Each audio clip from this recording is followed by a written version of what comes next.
బాధ ఏంటంటే కష్టపడి చదివిన విద్యార్థులు అటు పాస్ అయిన వాళ్ళు ఇటు తెలుగు మీడియంలో పాస్ కాలేని వాళ్ళు కూడా అందరూ కూడా చాలా కష్టపడి చదివారు.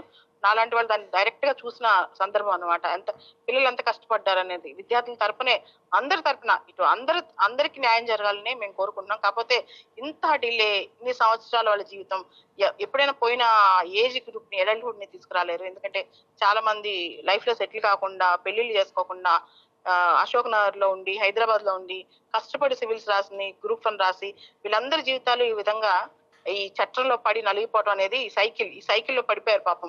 మళ్ళా ఎగ్జామ్ ఎప్పుడు పెడతారు, మళ్ళా ప్రిలిమ్స్, మళ్ళా మెయిన్స్ ఎన్నిసార్లు రాస్తారు వీళ్ళు, మళ్ళా పరీక్ష నిర్వహిస్తే మళ్ళా అది విద్యార్థుల మానసిక ఆందోళన కూడా, వాళ్ళకి మెంటల్ స్ట్రెస్ కూడా. అండి మెయిన్స్ పరీక్షలు అంటే ఏదో ఒక పూట రాసొచ్చేది కాదు, చాలా స్ట్రెస్ తో కూడుకున్న పని. పాపం ఇప్పుడు వాళ్ళందరూ ఎవరైతే ర్యాంకులు వచ్చినాయో ర్యాంకులు రాలేదు అందరూ కూడా మళ్ళా మెయిన్స్ రాయాల్సిన పరిస్థితి అనమాట. ఇంత దారుణమైన పరిస్థితిలో మన వ్యవస్థలు నడుస్తున్నాయి అనేదానికి చాలా బాధాకరమైన అంశం అండి.